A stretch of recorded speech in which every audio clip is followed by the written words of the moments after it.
off of it. Long sustained team fights doesn't sound like an Echo Plus, but we'll see once we head into this what this gold lane Mincetar will look like going into this series. I did not expect this will be the hero matchup we'll see in the gold lane between Benny Cutie and Eman. Look at this. Speaking of possibilities, it's happening. Carl TZ on the Valentina. Yeah, Valentina jungle. The thing that really sticks out to me, though, is Master Assassin Emblem Mincetar, too. You know, like dry. How to find the lockdowns here and maybe snowball. You know, that's what you're going to be shooting for. So think about just the one-on-one matchup with Emon and Benny Cutie, how that plays out here. Yeah, but just looking how the mechanic works with Beatrix and up against. Oh, look at that. Almost low HP. And Benny Cutie says, go back to base and refill back your HP. Yeah. Eman is not going to be going back, though. He'll be able to survive a little bit more there. But I think the play here for Echo is to continue forcing bottom lane rotations on the side of RSG to free up the turtle a little bit more for Echo, considering that the lineup that they drafted, if it's going to be a full-on team fight, will struggle. We did see in the previous series between Blacklist International and Bren, if there is a strong invade composition that it's up against, a jungle Valentina will struggle. Yeah, and speaking of invade potential, yeah, that's right. If RSG is looking for a way to slow down things a bit for Echo, that's one thing they could capitalize on this part of the early game, because if Valentina is more into getting the objectives faster, that's one way to delay someone and getting into the objectives. Oh, right now, action breaking up on the top side. 2 versus 2 is going. Nav's quite low here, has to back off. Erad joining the party. He's going to get the CC off. Sanford has to flicker out, though. Nobody falling just yet. Meanwhile, Turtle's going to be worked on. Carl TZ secures it, able to find it. The lockdowns come through. Another flicker going to be burned for another one. Still looking for the first blood. It's drawn by Carl TZ. Yaoi will fall, though, on the other side. The 1-for-1 trade, but the Turtle goes in the hands of Echo. They're still looking for more. Sanji and Sanford, the San duo, punish Irad. That was just raw mechanics coming out from Echo. RSG, they weren't able to get there in time to out-retry Carl TZ in the Turtle, who, by the way, is playing with an injured finger, folks. Wow. An injured finger on his hand, and he's playing a Valentina. Light goes in. Light gonna go in, gonna get hooked though himself. Benny Cutie takes quite a bit of damage. Look at the King's calling though, plus the spear.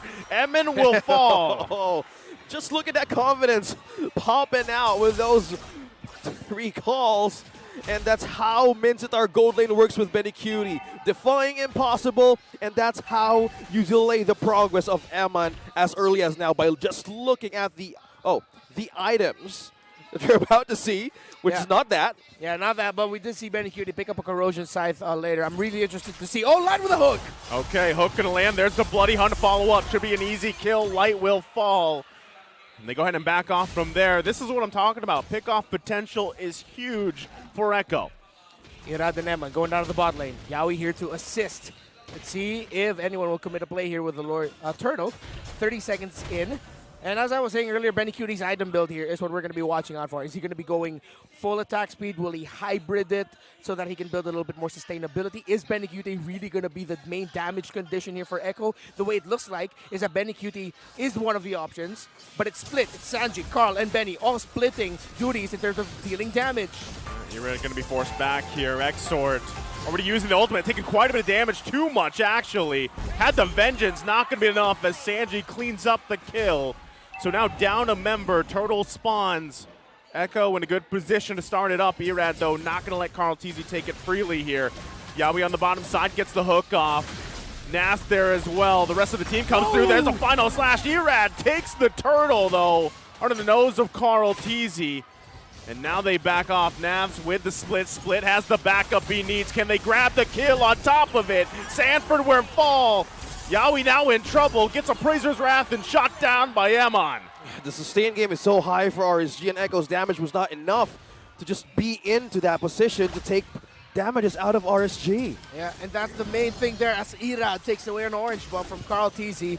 The lack of damage that Echo will have for the foreseeable future. It'll take a few more minutes until we'll feel more damage coming out of Echo. Benny gonna be in trouble here, it's too much. He was waiting a little bit longer, but will fall. 4 members here of RSG focusing on that gold lane. Turret will fall here. First one picked up for RSG. Incredibly unfortunate as well for Benny Cutie that Yawi was not able to land a hook to any member of RSG. That would have been a short trade with a hook under tower plus the Bloody Hunt. Now looking at the items, it seems like Demon Hunter Sword is going to be the next pickup here for Benny Cutie. Looking like he's going for the full damage route for this time being. Now RSG SLATE, I think their confidence is going to increase in terms of their team fighting. As long as they can avoid the main umbrella of that Kagura, they should be in a good enough position to fight. But with Ben Cutie, well, slightly disturbed here in the laning phase, he should be a while until he gets to feel the damage. Light gonna jump in, the rest of the team to follow here. Bloody Hunt gonna be exhausted. Looking for the kill, they get it. The final slash a little bit too late. Sanford now trying to make the best of the situation. Gonna get chunked down. They're gonna sandwich in. Light goes in with the flicker combo. Gets him locked down. Sanji will fall. Sanford to follow. In just a couple hits, he goes down top side in a massive play from RSG. And just as that, the Raiders has taken the tower up top, and that's Echo responding to all of the crumbs that they're following up against the Raiders. Carl TZ, Benny Cutie, and Yawi will be able to contest this turtle. A great play by RSG. We just mentioned it. RSG felt it, the lack of damage on the side of Echo, so they decided to call a beautiful play. Great call there by RSG. Hook gonna land here, but to no avail. Turtle will be taken. And Carl Teasy gonna be forced out here to get the orange, but now, objectively, RSG in a great place here. Yeah, and speaking of defense now, they could really soak up some more engages up against Echo. Look at the jump. Oh, Light's still going to be going. Sanford goes in with the final slash. She gets Emon. Emon will fall. A hook is going to land. Irad could be in trouble here. Is going to get whittled down. Benny Cutie profiting off the kill here. Now Echo showing some fight back in this game. Now with Benny Cutie rotating more with Echo, RSG are starting to feel a little bit more damage coming in from the side of Echo. It seems like Echo's lineup is either we pick off with pull and hooks, or we can counter punish by trapping people in the King's Calling of the Mincetar and then just rain down AoE abilities onto them. That's the strength of the Echo lineup. They have so much AoE abilities, damage, especially magic at that. Nice setup there by Sanford with the final slash to catch him out of position, and of course the counter hook there. Echo has a lineup that can start it or counter punish it. Well, counter punish. Echo, on the other hand, hooks another one. Iron Hook with the Bloody Hunt, gonna land down here. Sanji goes in. Sanford pushing Emon back here. Use the final slash already. Now gonna have to deal with the counter punch. They do just call it off. Emon gets the sniper shot off. Still gonna be looking for more. Light has to flicker out. Can they get the kill off of it? Benny Cutie gets that one. Yaoi gonna be in trouble, a hit away, but the kill is not there. Nas has to flicker out. Again, Echo, even though it was a 1-for-1 trade, now looking for that tier 1 turret. Nats still managed to live another team fight, but the moment he had the grab for the side of Echo, that was one thing that we're trying to play. It. Sustain is the name of the game for RSG. And the damage right now for Echo is really not showing. With the lead right now, it's not too far, but the score is almost like from 8-8. And you saw it there, the Echo lineup split the team fight in your favor, so Benny Cutie can dive the back line onto Eman. And since when he is in that spear, I call it the spear poke form, he reduces damage coming to him from the front, which means a little bit less damage coming from Eman and more damage onto Eman himself. Gonna have to fight for this. Light gonna find 2 here. Irad secures the Lord there. Now they're gonna win the battle here, forcing them out. Sanji's gonna fall. Who's next? Benny Cutie, though, still able to get a kill before he falls. Now Sanford's in trouble. Irad profiting another one. RSG is just unstoppable at this point. Too much CC, bros. That is just too much knockups. The crowd control, the damage, the sustain that RSG has. They are outliving and outgunning Echo right now. Exort has the highest KDA in a game this season with 7-1-16 versus Onic. That was yesterday in game number 3. And now Exort coming up big here as the Joy.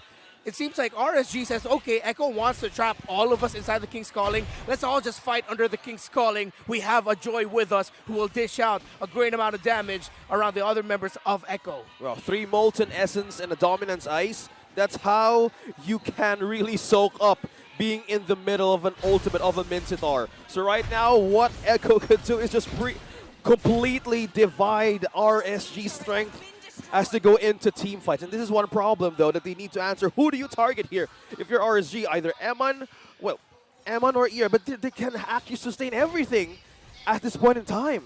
Yeah, again, we mentioned extended team fights aren't the bread and butter here of Echo. RSG do that very well when they get to conserve the abilities.